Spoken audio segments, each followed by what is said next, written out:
The fog was burning off over the bay as we crossed the bridge into San Francisco and headed towards Hunters Point in the southeast corner of the city.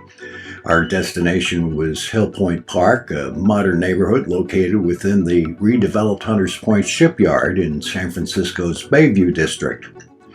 Perched on a hilltop, the park offers panoramic views of the bay, San Francisco's skyline, and surrounding neighborhoods.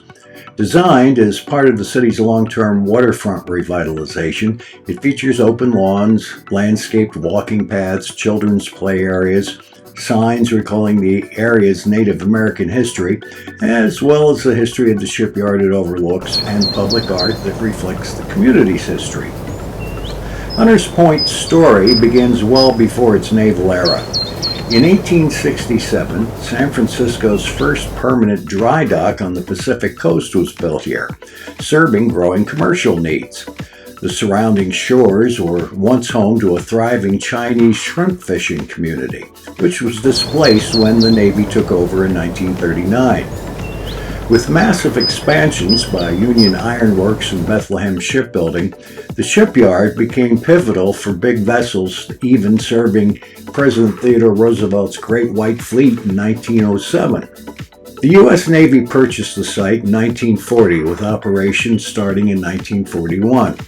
During World War II, it became a bustling industrial hub, employing up to 18,500 workers at its peak and dramatically reshaping the Bayview Hunters Point neighborhood through the Great Migration. Notably, the shipyard played a critical part in the loading of the atomic bomb Little Boy onto the USS Indianapolis in 1945.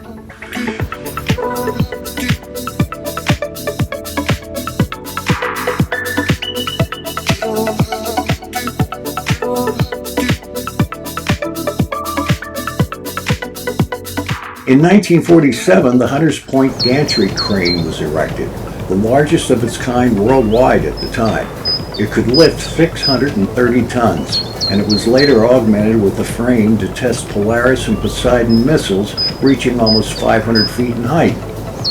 From 1946 to 1969, the site hosted the Naval Radiological Defense Laboratory, or NRDL, where decontamination of nuclear-exposed ships and radiation experiments, including cyclotron research and animal studies, took place.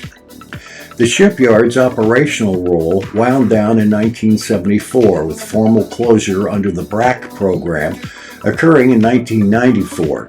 Its industrial and radiological legacy left the area heavily contaminated with PCBs, heavy metals, pesticides, solvents, and radioactive waste, land earmarked as a Superfund site. Cleanup has been fraught with controversy. Allegations emerged that the contractor, Tetra Tech EC, falsified soil test data, leading to a prolonged litigation and a proposed $97 million settlement for fraud under federal law.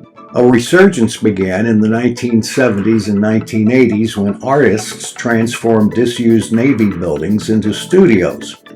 By 1985, the Point had become the largest artist colony in the United States. Today, the area is undergoing a major transformation led by San Francisco's redevelopment agencies.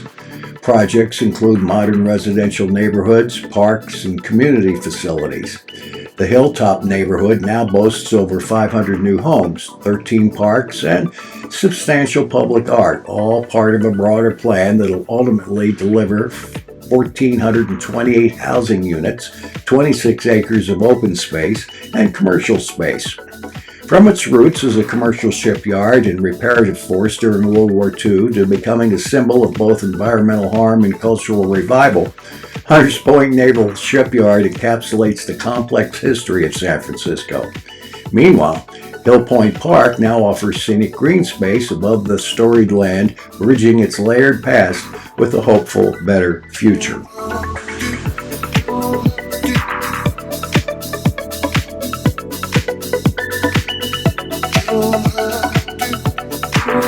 As for my drone, the auto sign-in feature had expired due to lack of use, and the controller stubbornly refused to connect to the internet to re-enable it.